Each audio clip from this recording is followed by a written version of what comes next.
This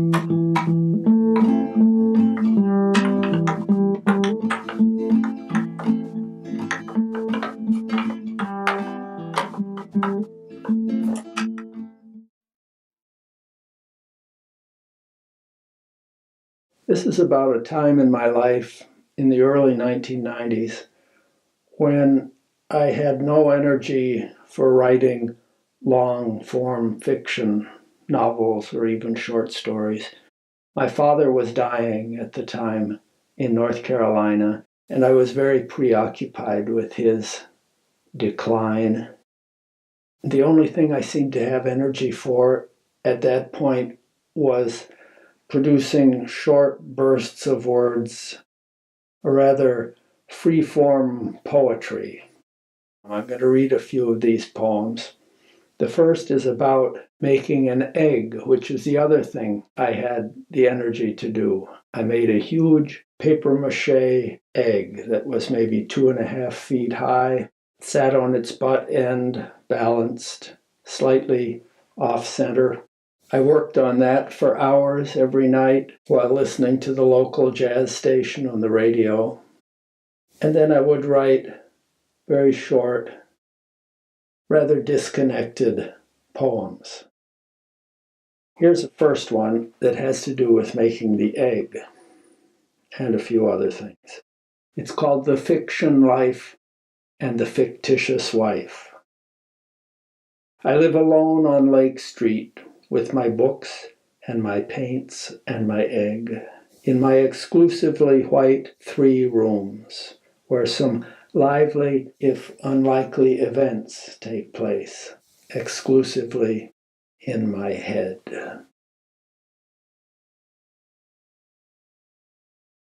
The others will be about Dad. This first one is about when I was a child, a young boy.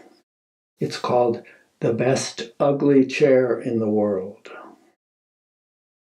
These decades gone by, still I feel the coarse weave of its arms as he crooned me out of my dream, me, the boy of 5 whose father came home, more often than not, in the guise of an air letter form, stamped Manila or Kyoto or Rome.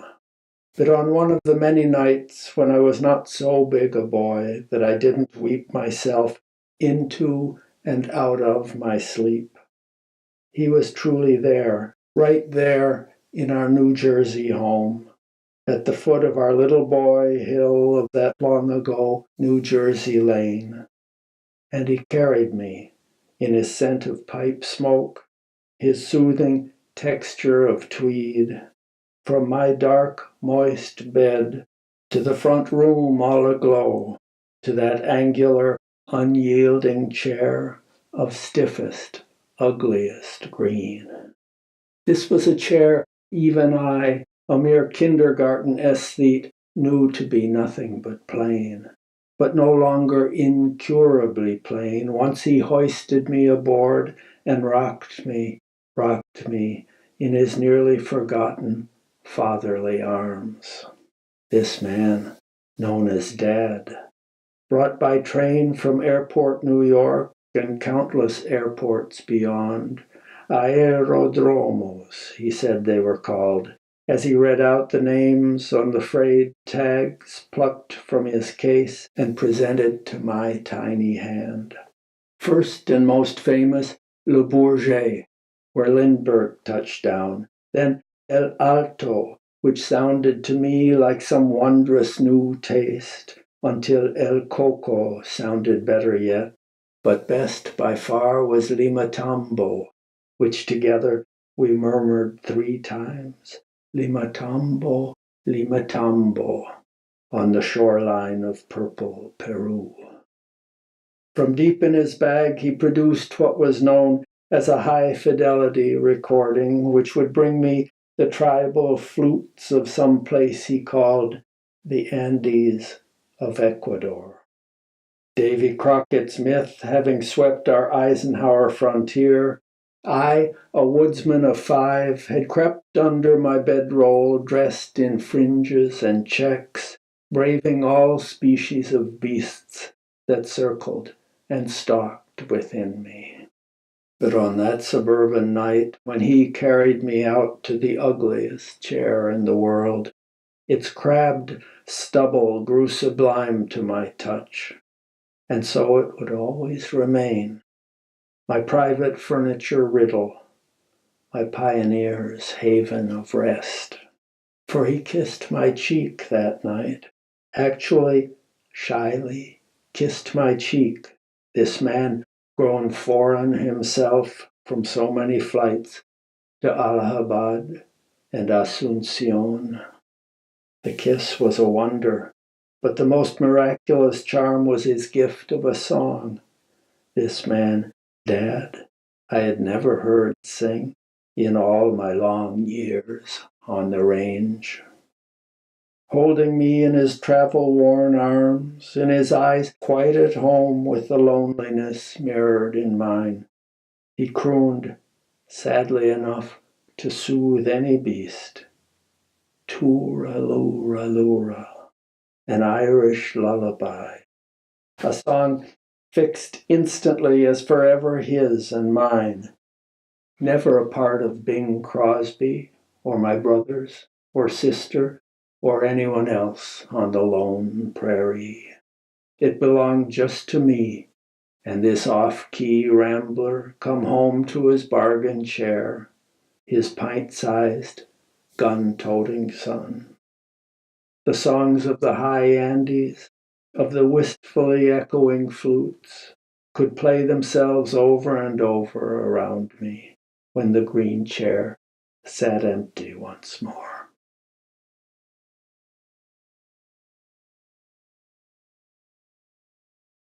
This poem, called Short Man, is more mature in outlook.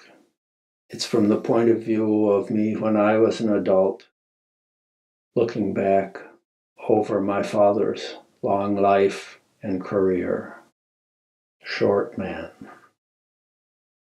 I'm a short enough man, and my father, even before his shrinking began, was shorter yet.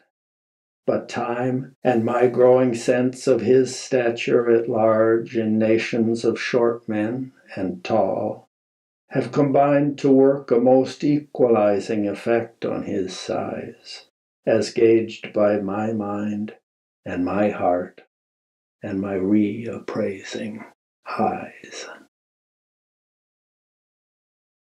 Here's a poem written about a more dramatic event in our family, as will be described. It's called Greatest Regret. Mine is a family of many words and much carefully articulate expression and few emotions expressed aloud. Many years ago now, when my father retained access to his 70 years of wisdom, he and I sat on the porch of the house he had built, each holding a drink on a whispering, sociable day. It seemed the right time for a father and son to talk.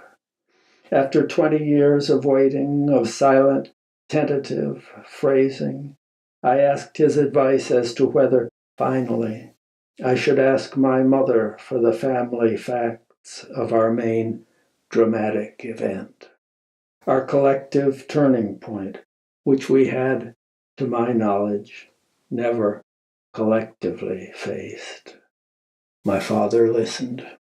He sipped his Manhattan. He sucked absently, thoughtfully from the corner of his lips, as if the pipe he had stopped smoking years before still rested there as a comfort to his puffing exercise of wisdom.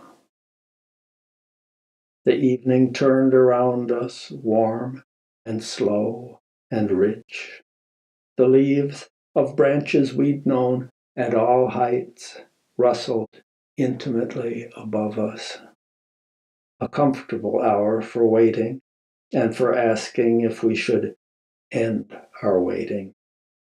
My father, after popping his mouth corner back from his absent pipe and studying the trees and studying me and studying, presumably, his voluminous conscience, did not conclude by telling me why he thought his wife, my mother, had left us those years earlier in India and had sailed alone back home to grapple with why she felt she needed to go.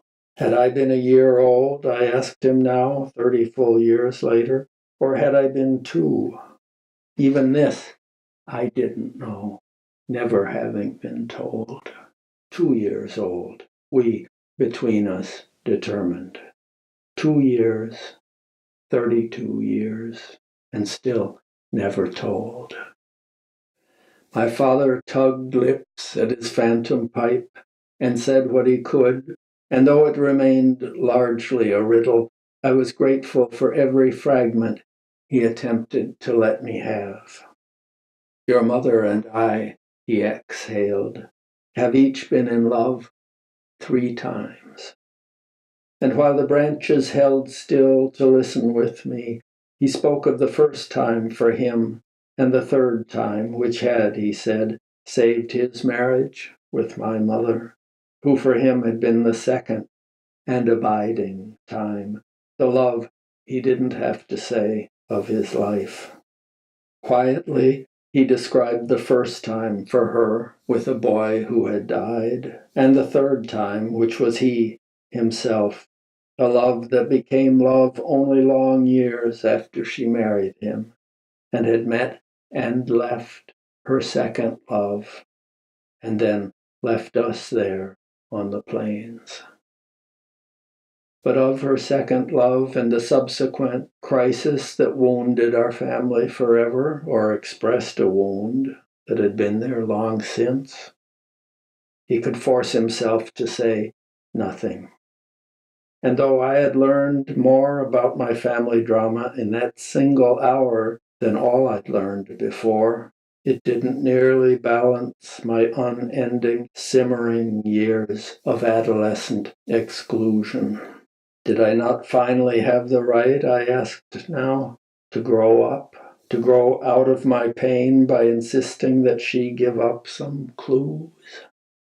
This was met by a pause as neutral as the evening breeze. No, said my father at last.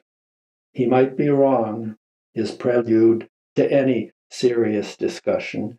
He might be a coward in his attempted kindness, and I knew he wasn't a coward.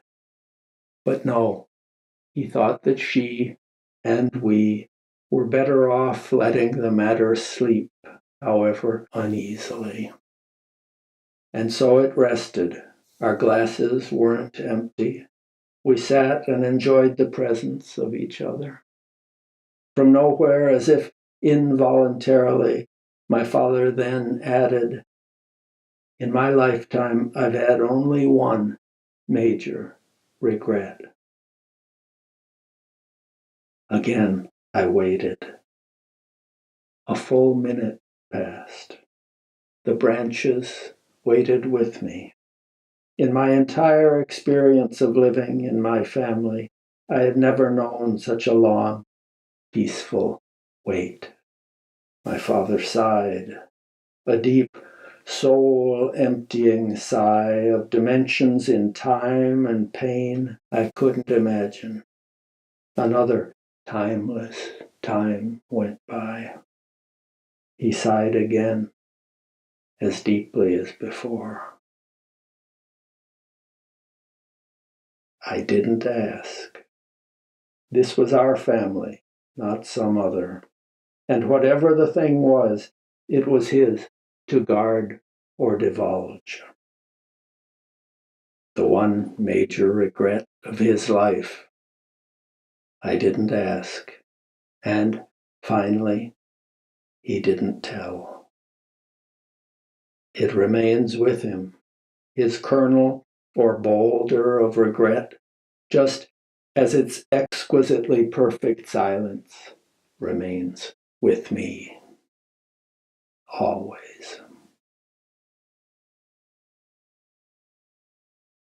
This is one about his dying, and his dying, it seemed to me, too slowly. Distant Embrace, it's called. In the gray dawn I awaken, barely able to breathe, trapped in thoughts of my father, while he, poor man, rich in deeds he can scarcely recall, wanders inescapably trapped in his frantic last remnants of life. Let me die in peace, he begs, to which we mutely respond that we, unable to join his mixed vision, are helpless to help him away.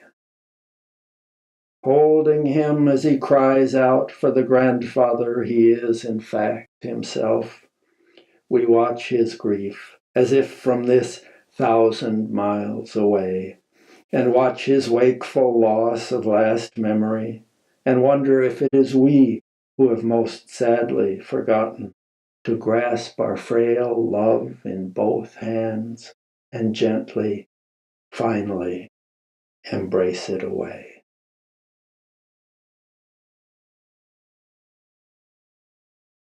This one is called Old Man's Child.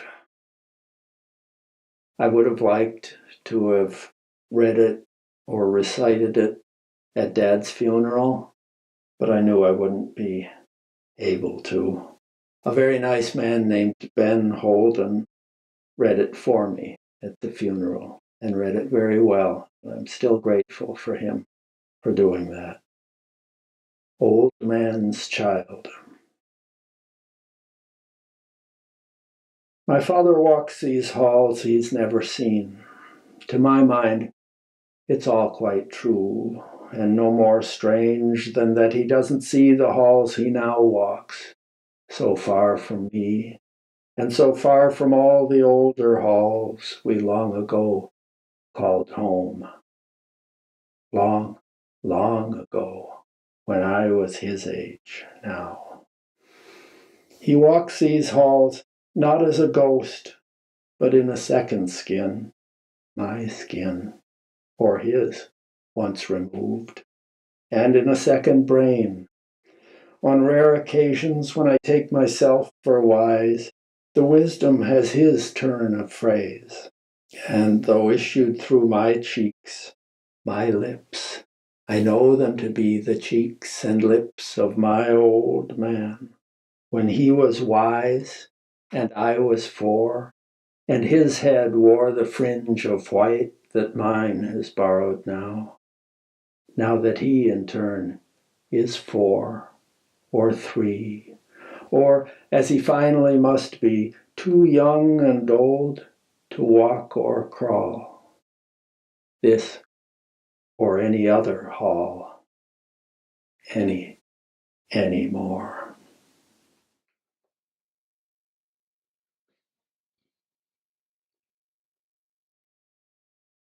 The winter after. Patches of water, patches of ice, receding, advancing, one day to the next with the approach of winter. Just as the old man's strength, this moment weaker, that moment less weak, rallied, retreated, and retreated finally to nothing. His last breath never intaken to be expelled. No death rattle, not from that frail shell. No rasping last clatter. Nothing. His first intaken breath, withheld from us, left hanging for us forever. Then his skin, like the translucently forming ice, went pearly and chill, as if fixed forever in place. The dark painted ducks, heads hunched back from the breeze, hold their tight formation in a dark water patch, while on the crisp, encroaching ice, silver beneath the softening sky, dozens of white painted December doves squat on their slick, fixed perch on the cooling skin. of my gone old man.